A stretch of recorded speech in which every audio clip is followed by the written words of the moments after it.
Excellencies, ladies and gentlemen, welcome back for a special treat as we invite you to our own variation of the famous Heart Talk session, where we will witness an absorbing Chaupal ki Charcha. As many of you would be aware, Chaupal is a Hindi word for an open-air courtyard or village square, while Charcha is another Hindi word that denotes a discussion. For this Charcha, we are honored by the presence of four especially distinguished discussants who will be engaged by Vice Admiral Pradeep Chauhan, DGNMF, to elicit their views on the various nuances of resource-driven geopolitics in the Indo-Pacific, and whether these marine resources are driving regional geopolitics or whether it is geopolitics that is driving us to identify and explore newer marine resources. May I now request Admiral Chauhan to escort their Excellencies, Mr. Hervé Delphin, High Commissioner of EU to India and Bhutan, Ms. Ina Krisnamurthi, Ambassador of Indonesia to India and Bhutan, Mr. Damien Syed, Deputy Chief of Mission and Officiating Ambassador of France to India, and Mr. Philip Green, High Commissioner of Australia to India.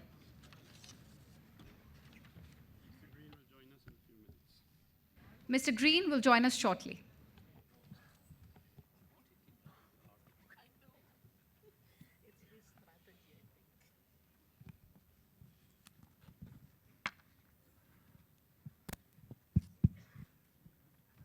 Excellencies, ladies and gentlemen, it is not often that as the Director General of the National Maritime Foundation, I find myself quite so comprehensively intimidated.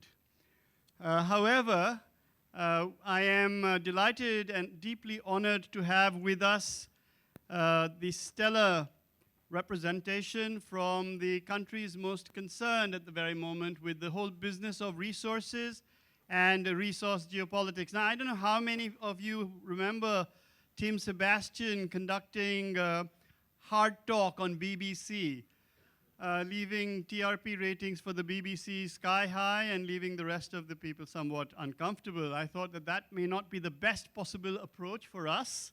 And so I am also deeply honored and grateful that our distinguished panelists and guests have consented to take on a few questions and answer a few specific pointed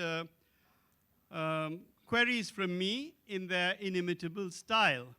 Now, as you know, the Indo-Pacific Oceans Initiative is something that successive editions of the IPRD, that is the Indo-Pacific Regional Dialogue, try hard to flesh out. And we are doing this sequentially, principally based upon our belief that and our conviction that while the maritime policy of India is encapsulated in the acronym SAGAR, so once again, SAGAR is not a vision, it's not some tasking. SAGAR is the maritime policy of India because it reflects what India's end state is. And since that stands for security and growth for all in the region, I cannot imagine that anybody in this region has a different end state in mind. And so with that thought, I thought that we would try and project SAGAR as the regional policy that we will now try and explore from country-specific perspectives. There's a great deal of expectation that we will first allow their excellencies to make some opening statements, and then we will be able to segue neatly and gently into the Q&A session. But we have a fairly short period of time in which to elicit responses. So I'm going to ask their indulgence not to actually move in this particular fashion, but for me to straight away launch into some questions that you may like to consider and then elaborate upon as you deem appropriate. I'm quite aware that I'm not Tim Sebastian and this is not Hard Talk. So this is, of course, the Chaupal ki Charcha, which has been explained in terms of its translation by the marvelous MC that we've got, Ms. Priyasha Dikshit.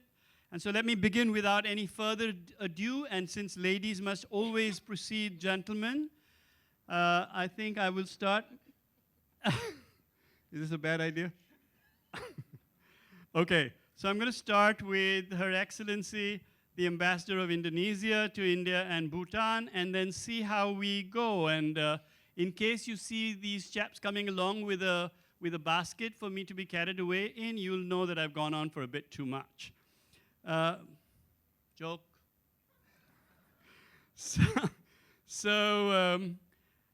Ma'am, Excellency, so I wanted to ask you the first question, and that is that, as the demand for critical minerals is increasing as one of the main resources of this region's interest, a number of countries are resorting to protectionist measures. Indonesia, for example, was reported a few months ago to have banned the export of nickel. And amongst other things, these sorts of decisions inject considerable urgency to all of us and other countries to prematurely perhaps rush into areas such as seabed mining without having done sufficient environmental impact assessments and be guided by prudence rather than the urgency that is driven by the fact that the mineral resource in question is simply unavailable on the land anymore from where it began. And so, indeed, deep sea mining, or deep sea bed mining, is fast emerging as a critical issue in the Indo-Pacific. You've already heard a few things about it in the last session. And Excellency, what I wanted to ask you was, how is Indonesia approaching the challenge of balancing its resource extraction with the protection of marine ecosystems, both of which I know that your country is deeply interested in? Thank you. Yep. Am I audible? Yes, ma'am. Okay. If you keep the mic really close to you, then you'll be able to hear. First and foremost, thank you for inviting me and including Indonesia in the conversation. It's a really tough list of questions that you pose to us all ambassadors who are for sure not an expert on this matter, but I will try my best to reflect what Indonesia's position is. Maybe some of you have traveled to Indonesia. You may know that Indonesia is the biggest archipelagic nations with 17,000 islands. And for us, managing the seas, the oceans, are one of the biggest challenges we have in terms of governance. And Indonesia's marine biodiversity, of course, play a very important role in our economy, especially the domestic and global supply of fish and seafood. And in fact, maybe you may know this, Indonesia is home to some rarest, most diverse marine life on the planet, and especially in the eastern region of the Pacific Coral Triangle, we call it.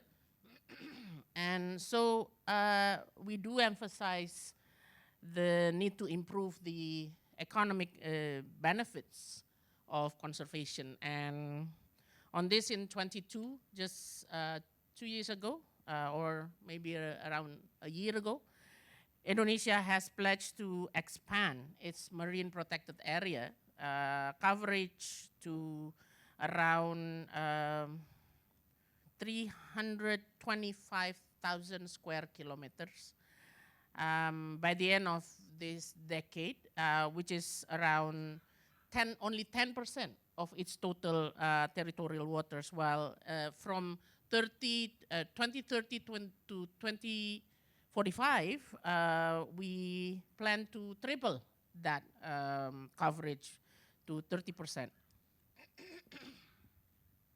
So the plan is actually part of our contribution to what we call the Global 30 by 30 conservation. The goal of that we decide and agreed upon, which aims to protect 30% of the world seas and lands by 2030. So in this regard, when you talk about banning nickel export, the raw materials, we are developing, and we're still trying developing strategies to strengthen the planning and monitoring of the marine protected areas. And for sure, we want to have a sustainable management in these zones, particularly the eastern part of Indonesia. And in addition of it, the government is kind of prioritizing the maintenance and restoration of healthy ocean ecosystems. You may heard some years back, I think in around 2016 or 17, where our coral reef was damaged by a cruise ship, one of the biggest in the world coral reefs area in Malucas. So we don't want that to happen again. And for sure, we focus on resources, including mangrove, marshes, sea grasses, coral reefs, wherever we have, the richness of our seas and ocean. And this is another challenge is how to have a cost-effective way to protect the local communities from a disaster, and also because climate change, the sea level also rise. So I think the most important thing for Indonesia, I mentioned governance, and the second issues that I just mentioned is all about management.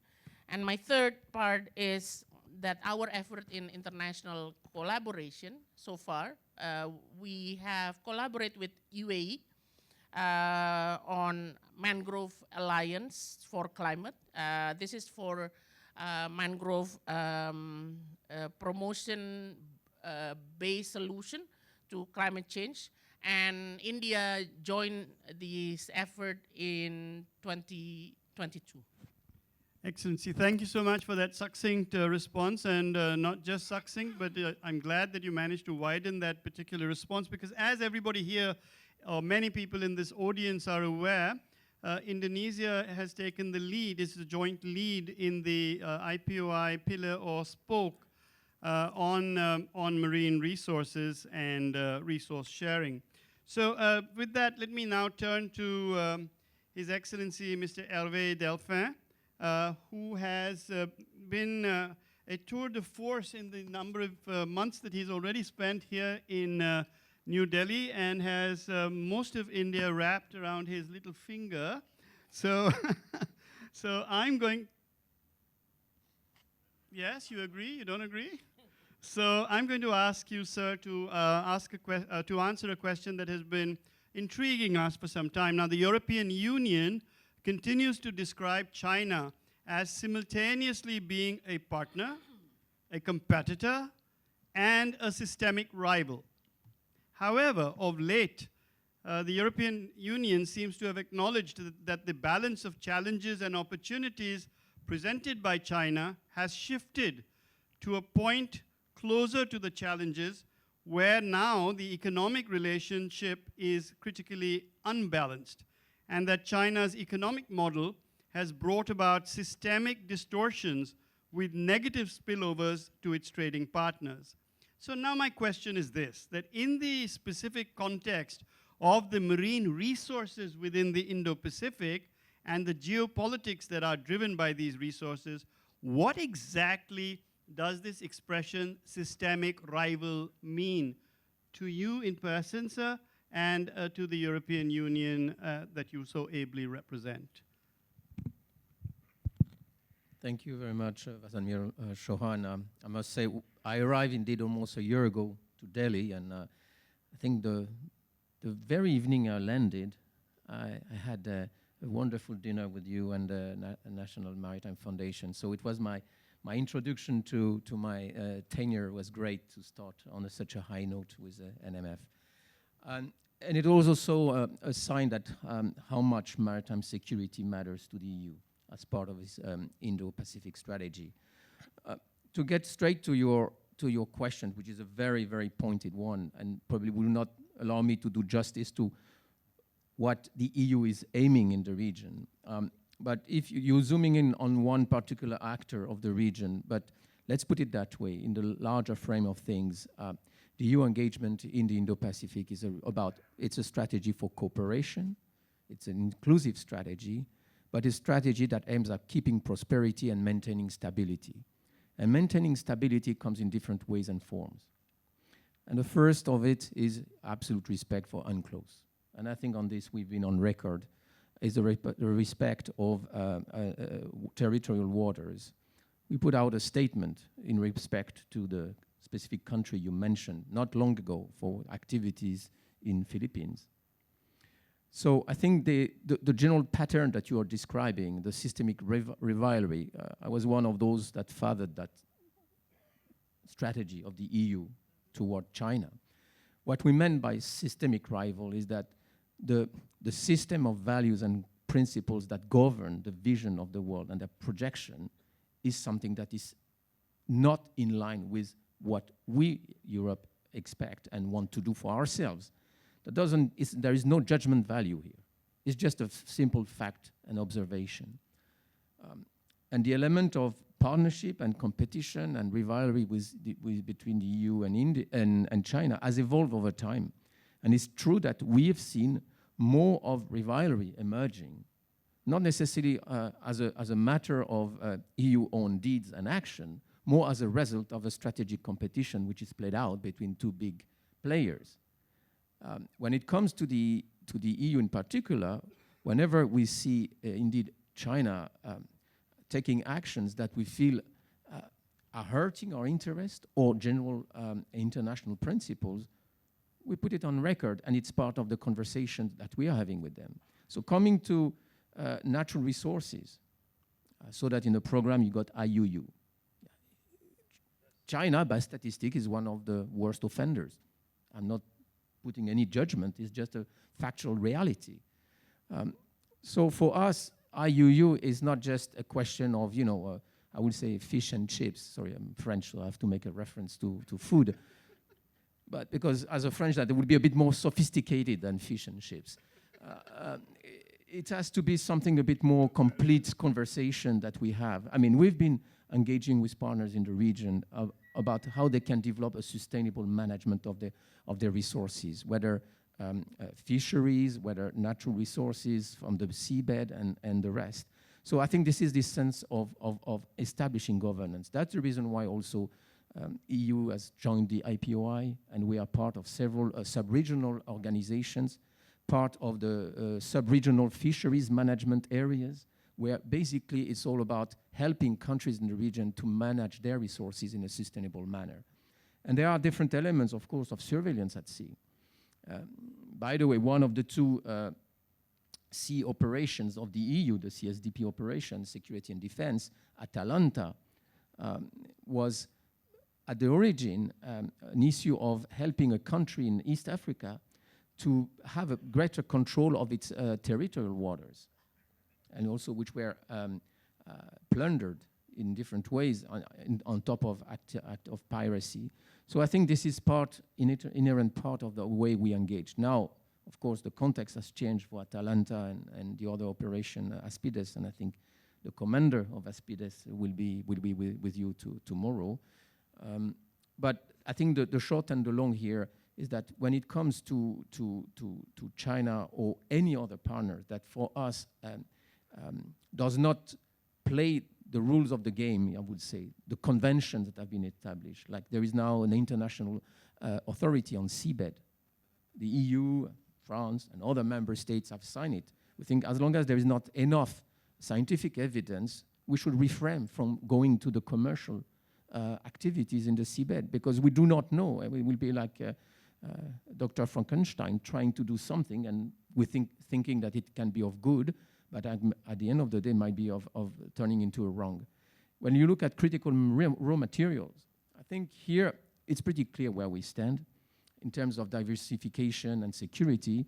Together with India, actually, we are part of the Mineral Security Partnership a year ago, and we even went a step further with the Mineral Security Financial Network. So I think from this perspective, the EU and India have a strong joint interest as part of the diversification, both in the direction of sourcing and processing. So I think that's the bigger picture. And whether China wants to play cooperation or antagonization, in a way, that's their call. We are not pushing them in any direction. But according to the way they act, we will have to adapt our line of conduct, keeping cooperation with all partners in the regions, whether Australia, Indonesia, and others. Well, I think that's absolutely brilliant because it conforms almost exactly with the way that India itself sees the EU and its efforts. It's just that this particular term I thought needed some clarification, and you've done that admirably. Thank you so much. And let me turn now to Mr. Damien Syed, who is the Deputy Chief of Mission and today's officiating ambassador of France. And then just segue from what Ambassador Delphin said about the rules-based order and things of that nature. And like so many Indo-Pacific nation states, such as the ones he's already mentioned, Australia, Indonesia, India, the European Union, which is not a nation state, but a collective, France too has been a persistent and a staunch advocate of an internationally accepted rules-based order in which the rules are consensually derived rather than being derived by force in a given capital or in a given country. On the other hand, at this moment at least, we perceive China to be somewhat unimpressed by this solidarity of everybody else and appears to be determined to supplant the current rules-based order with a rules-based order, which it professes is for the good of all mankind, but where the rules are likely to be made only in Beijing. Now, what I wanted to ask you was, how would you propose that we face the challenges posed by this particular geopolitical view and the aggressiveness that accompanies that view in maritime resource grabbing, and how does France look to its partners to establish or underscore this solidarity that I've spoken about, where the solidarity seeks to emphasize the requirement and the need for a rules-based order and highlights the dangers of abandoning that rules-based order for some other one which we really don't know anything about. Thank you. Thank you. Thank you very much. Thank you very much, Admiral, for inviting me today. It's a great pleasure and honor to take part in this Chaupal की Charcha. बहुत धन्यवाद. Right. कोई बात नहीं. So, actually, your question will lead me to first completely subscribe to what Ambassador Delphin just said. And I don't say that because he's French, but also because France is part of the EU, and our policy towards China is also part of this triptych Ambassador Delphin just described. So it's a matter of fact. Sadly, over the last few years, it has been more indeed difficult to feed the positive agenda with China, and on the contrary, the systemic rivalry has increased. It is not our will, it is not deliberate from us, but it's obvious in several areas. This assertiveness, this assertion of China has been more and more tangible, palpable. It's clear. So France, as a resident nation of the Indo-Pacific, sees it important to continue engaging China to maintain a balance between those three aspects, without being naive, but to be constructive, productive. We have to commit so that it can be useful to engage with China, again being realistic, pragmatic, and demanding with Beijing. So in the face of this aggressiveness in the region, France priority is to keep the Indo-Pacific open, free, stable, rule-based region, or the region.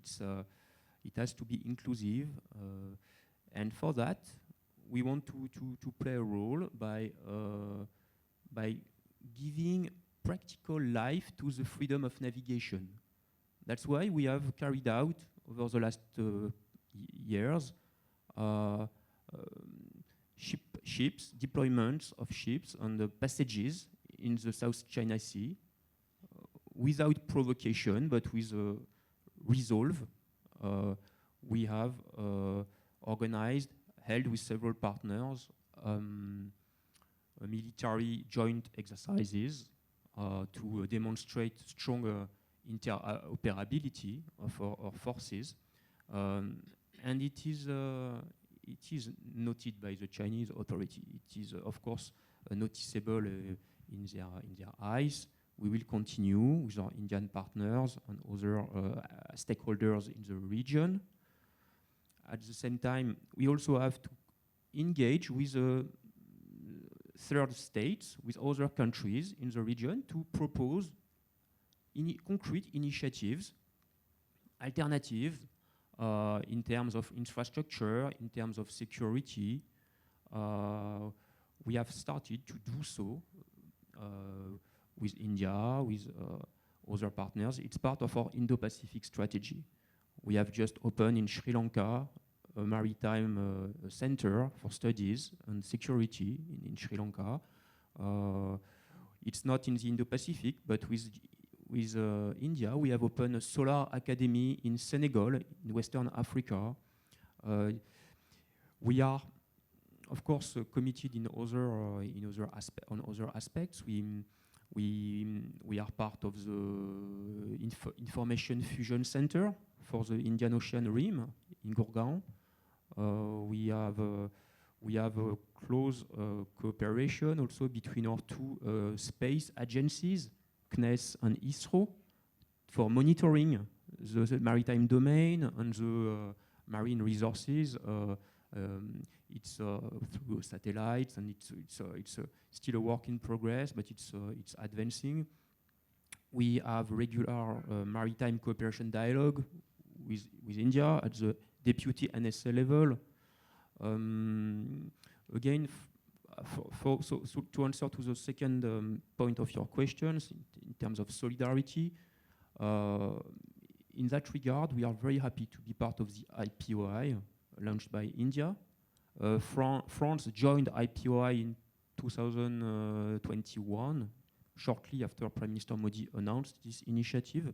We consider it useful. We do appreciate this web of intertwined, interconnected pillars. It's a useful platform to promote regional partnerships between countries. We did that with, we are doing that with Indonesia. I'm happy to be next to the ambassador of Indonesia. We are co-leading the marine resources pillar. So we are implementing concrete efforts to nurture, to flesh out this pillar. This week we are organizing in Bali, just now, since on the 1st, 2nd, and 3rd of October, a workshop within the IORA to prepare IORA guidelines on combating illegal, unreported, unregulated fishing. It will be a very concrete outcome of our efforts. So we know the practice of some countries in the Indian Ocean. We follow that closely. Fighting illegal fishing is crucial and a priority. It was said because of its damaging impact on the local communities, local economy, coastal welfare, and also, of course, the biodiversity resources, the marine resources. So we have to work collectively, and that's the strong will of France as an Indo-Pacific region. Again, We know that the center of gravity of today's world is here, in terms of population, GDP, in terms of common challenges. What happens here is critical for the future international order. It has to remain rules-based international order, and also how we address global challenges, climate change, biodiversity. So we are very active in this region, and we will continue to do so with our Indian friends. Thank you so much. That's all music to our ears, not just Indian ears, but I'm sure ears of everybody in the Indo-Pacific, that we are all embarked upon a process of collaboration and cooperation both, which my chairman has quite correctly pointed out are two different things. And I'm pleased that, like everybody else, that we are in fact proceeding down one particular pathway. So guys, ladies and gentlemen, excellencies in the audience, before you ask your questions, that we're not over yet. So I just want to take a deep breath and ask my very senior diplomatic guests to similarly take one deep breath while you shower us with applause for the first round. Yeah, there you go. That makes us feel so much better already. Yes, all the nervousness is now gone. And so thank you. Thank you very much. And let me now turn back for a second to a quick round and request for somewhat short answers to long questions. Would that be all right? Yeah, so I wanted to talk to you, Madam Ambassador, about the Natuna Sea in specific terms. So this is leading off from where Mr. Syed left us in terms of strategic signaling, rather than any belligerent actions is not what I'm talking about. But in terms of signaling, it seems important to us to be able to understand the value and the limitations of signaling, particularly when we are talking about the manner in which we might flesh out the Indo-Pacific Oceans Initiative. And here, this is not specifically to you, ma'am, but it is to everybody to just let you know once again that the Indo-Pacific Oceans Initiative is an initiative which is quite different from anything that the world has experienced thus far. What we're saying is not that this is some grand Indian plan which you may join or not join or accept or reject. This says to the world's diplomatic, practicing, and analytical communities, lift your game. And so when we say lift your game, it means that we're trying to say that, look, there are these 7 lines of thrust that we must be able to pay attention to. And in these lines of thrust, we look at one another and say, hi, so do you think anybody's got an idea? Does anybody, would you like to follow us? No? Would you like us to follow you? No? Would you like us to go hand in hand? No? You don't want us there at all? Anything will do, so long as we sort out the problem. Obviously, the last one is not an option of choice for us. But so long as we address the issues. Now, why are we keen to address these issues? Because there are contestations going on in terms of the entire way that, as all 3 of our interlocutors have already pointed out, in the value systems that are being propagated or generated by different countries. And here, let me now return to the Natuna Sea. So in the Natuna Sea, you've got this huge store of natural gas, and there are some frictional points there between yourselves and the proponents of the 9-dash line. And now there's a 10th dash line running east of Taiwan, which everybody is even more concerned about. And these dashed lines, despite having no basis in international law, have caused quite a number of incidents and standoffs between legal enforcement agencies, and have certainly sparked off a large amount of diplomatic activity, mostly in the form of rows. So the offshore block, for example, the Tuna offshore block of the northern Natuna Sea sits squarely within this 9-dash line.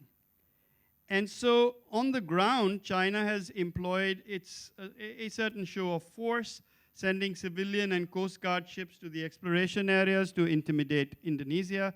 And so I would like to perhaps inform us or advise us on how we might take a leaf out of the Indonesian book in dealing with these sorts of challenges should they arise in the future. Not that we hope that they will, but you never know how dashed lines tend to increase in both scope and range, and we might start seeing dashed lines in unexpected places. So we're really keen to know how Indonesia is handling this sort of situation and what degree of balance is being achieved between diplomacy and strong strategic signaling.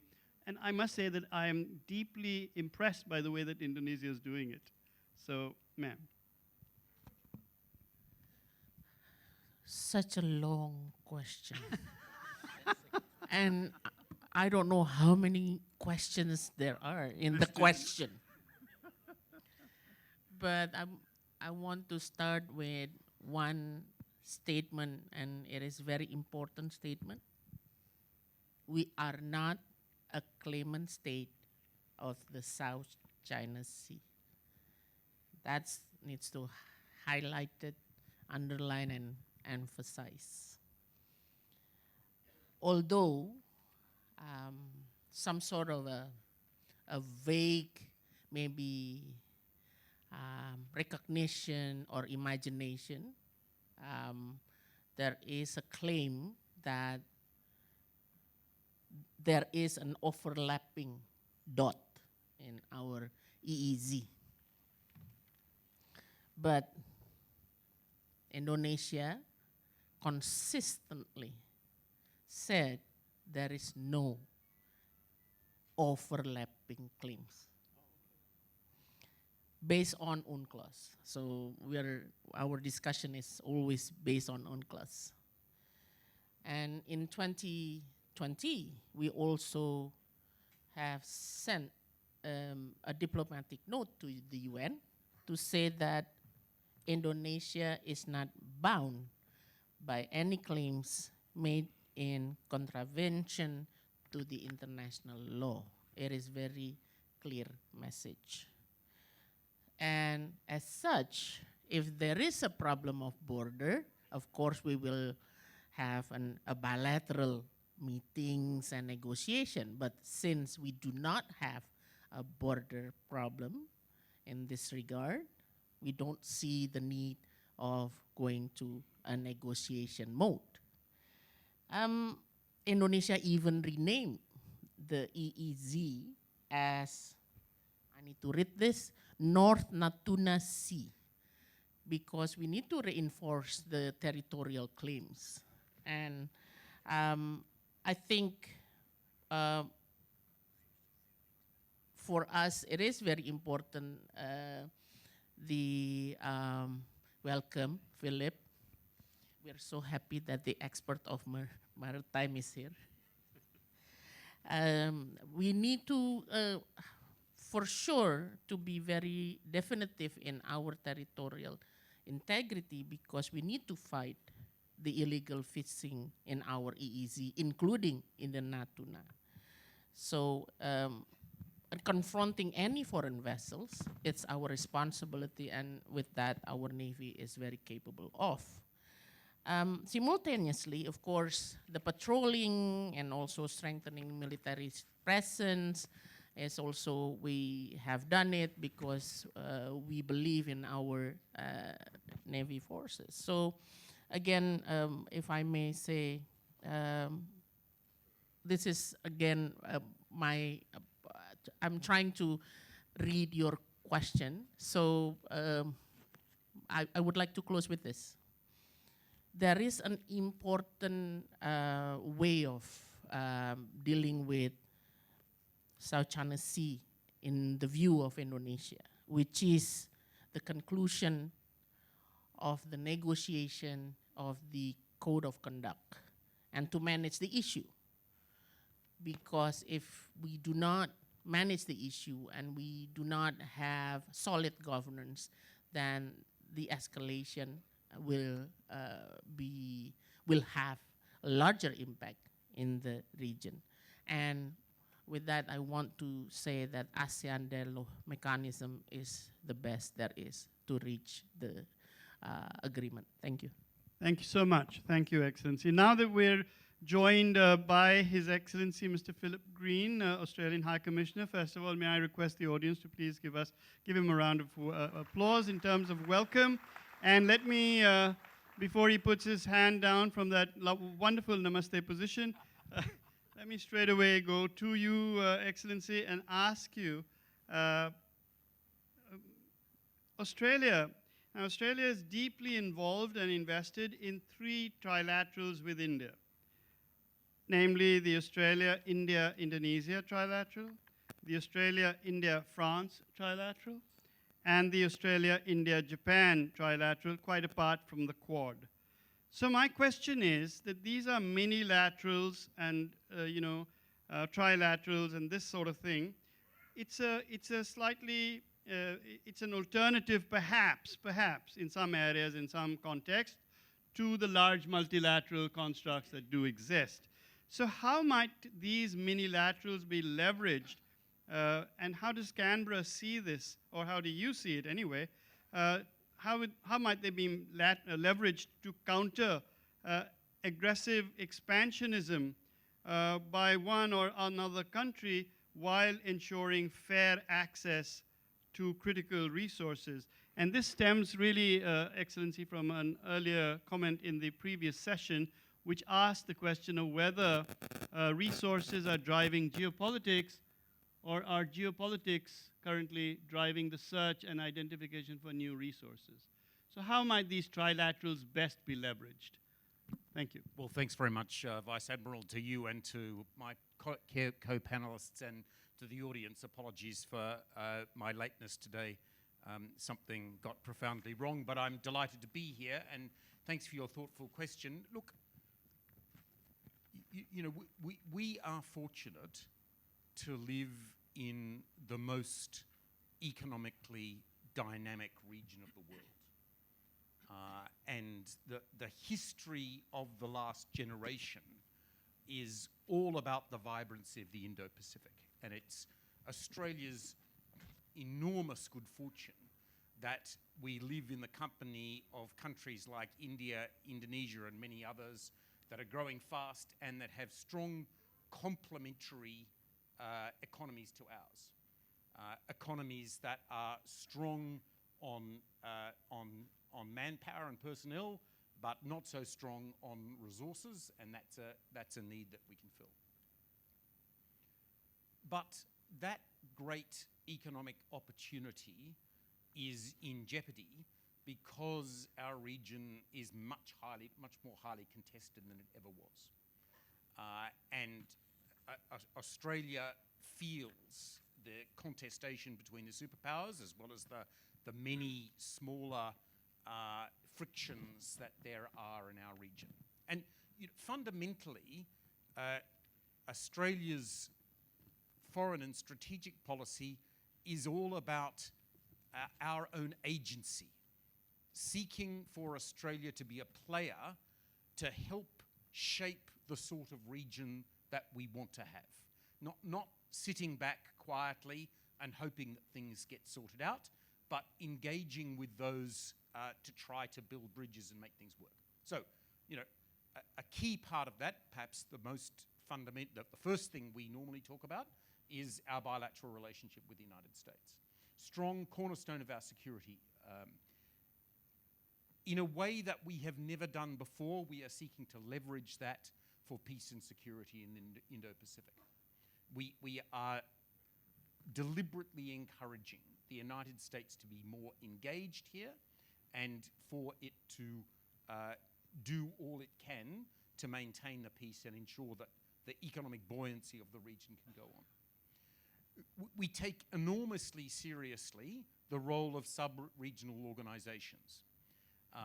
And ASEAN is the key one, and Australia is putting a huge amount of diplomatic effort into ASEAN. We are fortunate that we have at the heart of our region 10 countries which are dedicated to peace and security, and that can form a lubricating force in a period of great power contestation. To answer your question, the third big way in which we seek to improve the prospects for our region is through minilateral dialogues. These are ways in which we can seek to, with those with whom we have shared perspectives, to clarify what we think the problem sets are and to identify ways in which they might be solved. And you know, it's natural in particular, since we are all here, Australia, France, India, Australia, Indonesia, India, we share a lot of interests in common, and in particular, not entirely, but in particular, in relation to the Northeast Indian Ocean. That's where we think about Australia, India, and Indonesia. And in relation to the broader Indian Ocean, it's where we think about Australia, India, France. To be perfectly frank, you know, I don't think a lot of those conversations are about economic issues. Most of those conversations are about political strategic issues, because that's really where the problem set lies. And we hope that by building up levels of shared understanding and what we are each prepared to do individually and collectively through our agency to ensure that the worst projections for our region don't come to pass, that's what those trilaterals are designed to do. Thank you so much. Thank you for that clarification and for the clarity inherent in your response. Thank you. Let me turn back to you, Excellency, Mr. Delphin, and ask you that likewise, like the case with Australia, and in the case of the European Union, one of the strengths of the European Union is indeed in its partnerships, not just within the European Union's own member states, but with other countries and with the countries of the Indo-Pacific. So how do you think that the European Union could best leverage these partnerships, this huge store of goodwill that has been built up between, say, the European Union and India, where the European Union is certainly now being seen as much more than a single-dimensional partner, and is being seen in all its multi-dimensional richness.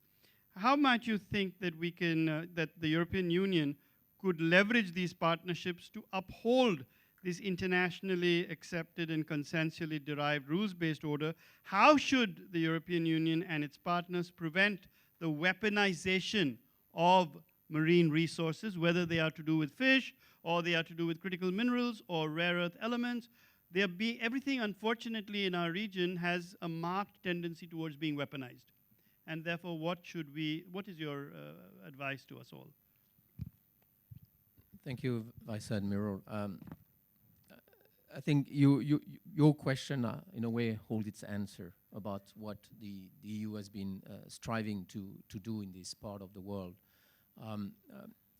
Clearly, through the wide array of agreements that we develop, either bilaterally, we are negotiating an FTA with Australia, with Indonesia, with India. That's the quad of FTAs. We hope that we're going to come to conclusions. But the point is that through any FTA that the EU has signed with any partner has leveraged tremendous growth, economic benefits. It's not a lose-lose game. It's a win-win game.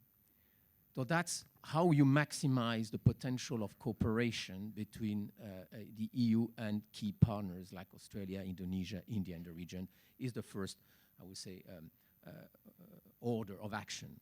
Second, we are, in our DNA, a regional organization, and that we recognize in ASEAN, typically a sister organization. Even though we have our different history, a different organizational, institutional role, we signed some years ago, not recently, a strategic partnership with ASEAN because we believe in ASEAN.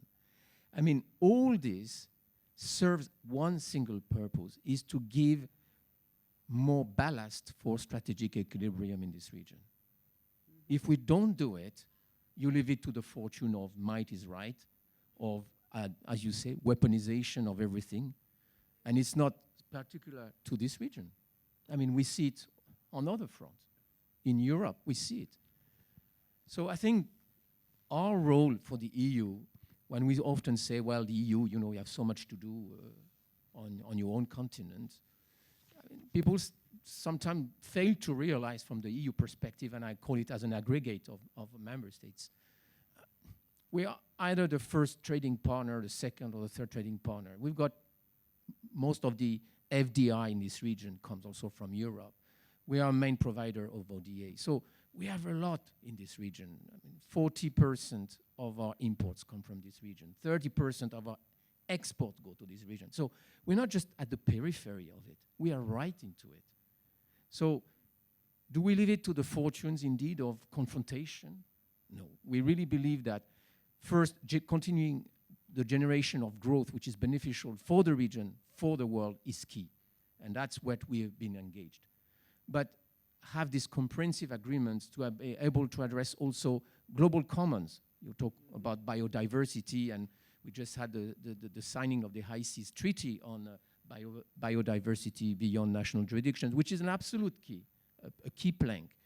So I think all these webs of things help to knit together and prevent the temptation to take unilateral action that can lead to disaster, strategic disaster. And I think while there is more investment from different players to try to prevent that, there is also increased tension. So we are at this situation where basically you have a buildup of forces in two directions, and it's coming to a climax. And I think we all have actors in the region that seek an element of balance, of strategic balancing, even more interest to invest nowadays. And I think that's the reason why from the EU we recognize in working with India, Indonesia, ASEAN, Australia, and other actors, it's not a luxury, it's a must, it's an absolute necessity. Thank you so much. Thank you. Yes, I entirely agree with you. Thank you so very much. Mr. Syed, you know, France is the only country with a seabed warfare strategy, and that too one which is in the public domain, and it is devoured, I dare say, by all the strategic community. First of all, I wanted to just re-emphasize one simple point. Strategic is an adjective, and you cannot have a strategic anything unless you have a strategy. So I'm very pleased that France not only has a strategic outlook, but has a strategy to match it. However, the seabed has enormous relevance even outside the paradigm of conflict. And so would France, in your opinion, consider releasing a similar strategy on the sustainable development and exploitation of seabed resources? And pending the appearance of such a publication in the public domain, could you share your personal perception of the position that France ought to take vis-a-vis what His Excellency Mr. Delphin cautioned us against, which is don't rush in where angels fear to tread into areas of deep sea mining before we have had an adequate amount of understanding of what the consequences of those particular actions might be. But would France consider, do you think, creating a new strategy, but not one of war, but a seabed exploitation, sustainable exploitation strategy? Because we certainly look to France for considerable leadership in this regard. Thank you. Thank you, Vice Admiral. On this issue of exploitation of the deep seabed, France has taken a clear and strong stance. President Macron expressed, it was 2 years ago, during the United Nations Climate Change Conference, the COP27 in Sharm el-Sheikh. France supports the banning of seabed, deep seabed mining. We consider that in the view of the effects of biodiversity erosion and the more and more threatening climate change effects, it would not be reasonable, not wise to launch hastily new projects for deep seabed mining and exploitation. At the same time, exploration must continue, and it must also grow. Exploration to deepen our knowledge of the seabed within the framework of international cooperation with researchers from all around the world. We want that. That's the French position. Ambassador Delphin mentioned the BBNG treaty. We do welcome the signing of this treaty last week by Minister Jay Shankar on the sidelines of the United Nations General Assembly. It's an important step. So France works toward the entry into force of this treaty. We need at least 60 countries having ratified this. We have around 8, I think, at this stage. So we have to continue the process. It will be an important milestone for the protection of marine resources. It will be, in addition to the UNCLOS, it will reinforce this rules-based international order we are advocating. It is urgent, considering what we can see in terms of impact on the biodiversity. Thank you. Thank you so much. Thank you. Excellency, High Commissioner Green, would you be able to help me out with one last point? And that is that it just continues with this particular issue of deep sea mining and exploration of the seabed. These are all areas in which India is, and like everybody else here, is quite deeply interested in, concerned about, optimistic about, pessimistic about, all at the same time.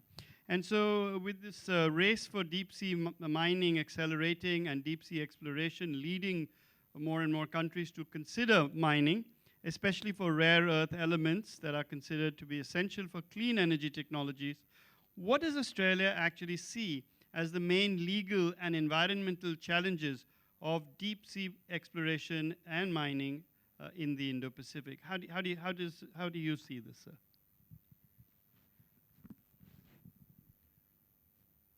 Well, I think the two fundamental challenges, aren't they, are commercial viability and ecological sustainability. And I think the previous answers have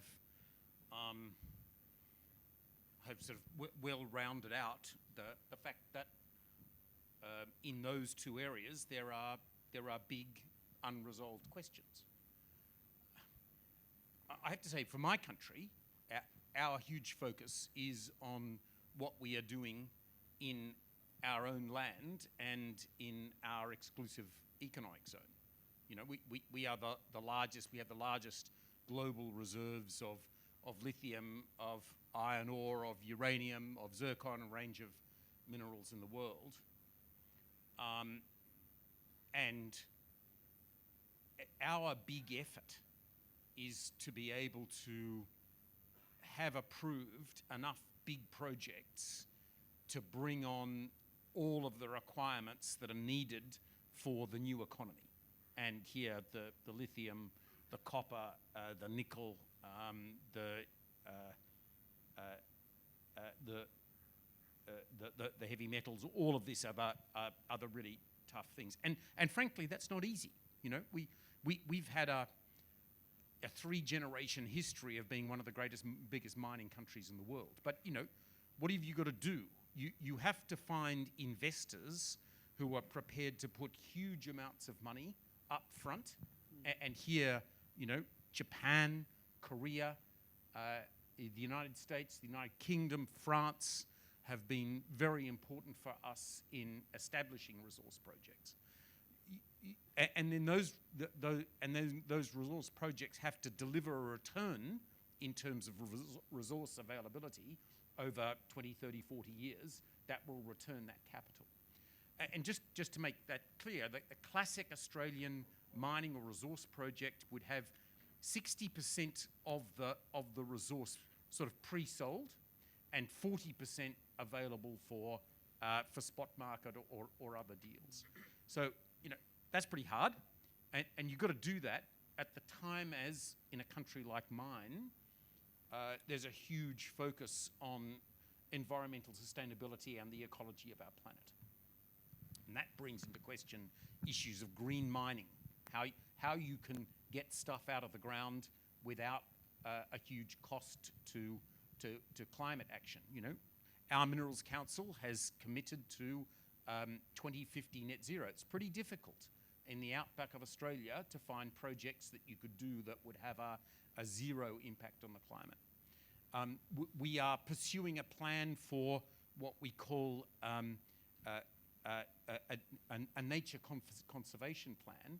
And in that, what we're trying to do is two things. First of all, to stiffen the penalties for those who operate against the rules, but also to speed the mechanisms for approval of projects. Because one thing that can really lose momentum is if it's difficult to get projects settled quickly. So, look, seabed mining, I'm sure there's a future for that somewhere, but you know, the very clear focus of our government is trying to be able to produce the needs of the new economy for the next generation, and that is a big task.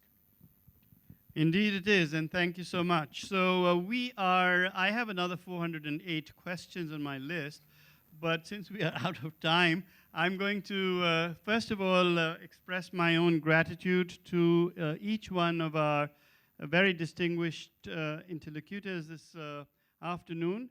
Thank you, Excellencies. Thank you so much.